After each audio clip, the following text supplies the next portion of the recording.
possible statement game for the Celtics right out of the chute. My name's Mike Petraglia, joined by Jimmy Toscano and Nick Gelso. Fist pound, fist pound. All right, nothing like a good stiff test for the Celtics. 37. Guys, we're doing a video here. Yeah, sorry. I felt bad. I left him hanging. Don't be distracted. We've got games to talk about, namely a game against the Milwaukee Bucks. They're 43-15. Celtics are 6.5 games behind. It's going to take a hell of a run to catch them. But I think more to the point, the Celtics need to show the Bucks, playing them for the first time since that abysmal loss before Christmas that caused that team meeting everybody talked about afterward. They need to show in Milwaukee that they're capable of competing. Maybe not a win, but it has to be competitive. They do, definitely. I mean, if you go back to the playoffs last year, they couldn't win in Milwaukee. It's a sneaky tough place to play. They've obviously they've got Kyrie this time around, but these are the games: Milwaukee, Toronto, Philly. These are the games that you really get up for, and that you really say, okay, how do we stack up against them, right? If you're a Celtics player, you're saying that. So why? So this is a big one right out of the gates. They've got all the rest in the world except Kyrie, obviously, because he went I think he went.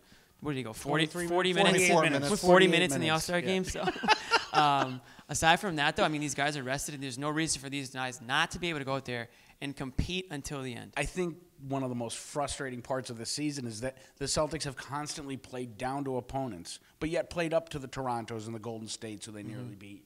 Golden State. Yep. Yeah. Milwaukee is, like you said, it's like Philadelphia. These are statement games right now because the Celtics are still on wobbly and shaky ground. So we may see that Celtic team that comes out and blows their doors out, maybe not a blowout, but really takes them on the road, which would be, like you said, it's a tough place to play in Milwaukee. I wouldn't be surprised, though, because they do play up to opponents. Is this a nationally televised game?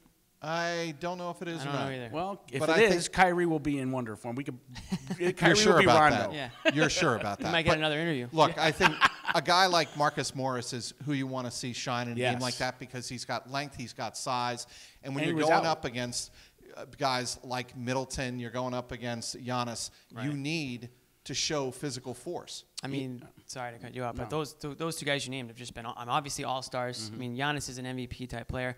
There's really nobody the Celtics can play against him that's going to stop him. You can try to slow him down with a Shemi or a Marcus or a Morris or anything like Smart or a Morris.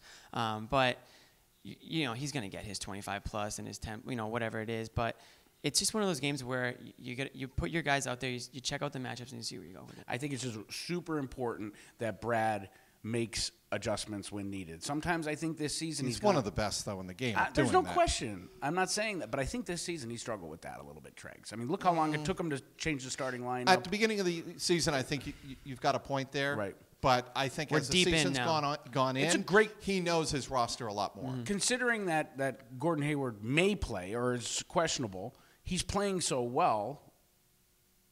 Where does Brad draw the line? Yeah, and that's a good point again. Wow.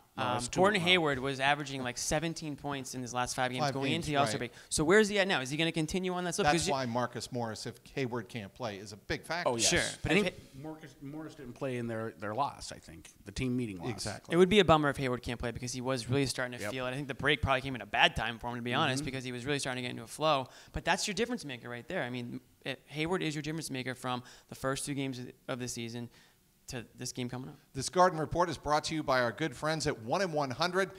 Go to clnsmedia.com/Celtics raffle for your chance to win in a raffle some of the best Celtics tickets around for the cost of a beer. Again, go to clnsmedia.com/Celtics raffle. Okay. As we talk about the final 24 games of the regular season, who will be the MVP? Who do you think needs to be the MVP and step up the most?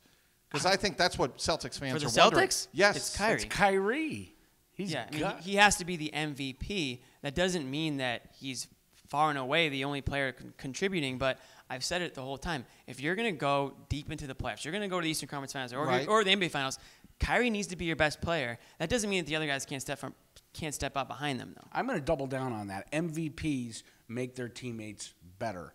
They're good leaders, and they make their teammates better. At this point, Kyrie Irving needs to prove, especially now that he's on his free agency tour, prove that he can lead a team, get this team to be more cohesive, stop calling out your teammate. He's got to be the MVP from that standpoint. And I think and the secondary is Gordon, because that's, like you said, the difference maker between last year and this year. Well, the Celtics are certainly going to need playmakers when they go up against the Milwaukee Bucks, but they'll need playmakers the rest of the way as they try to make a run towards the top of the Eastern Conference.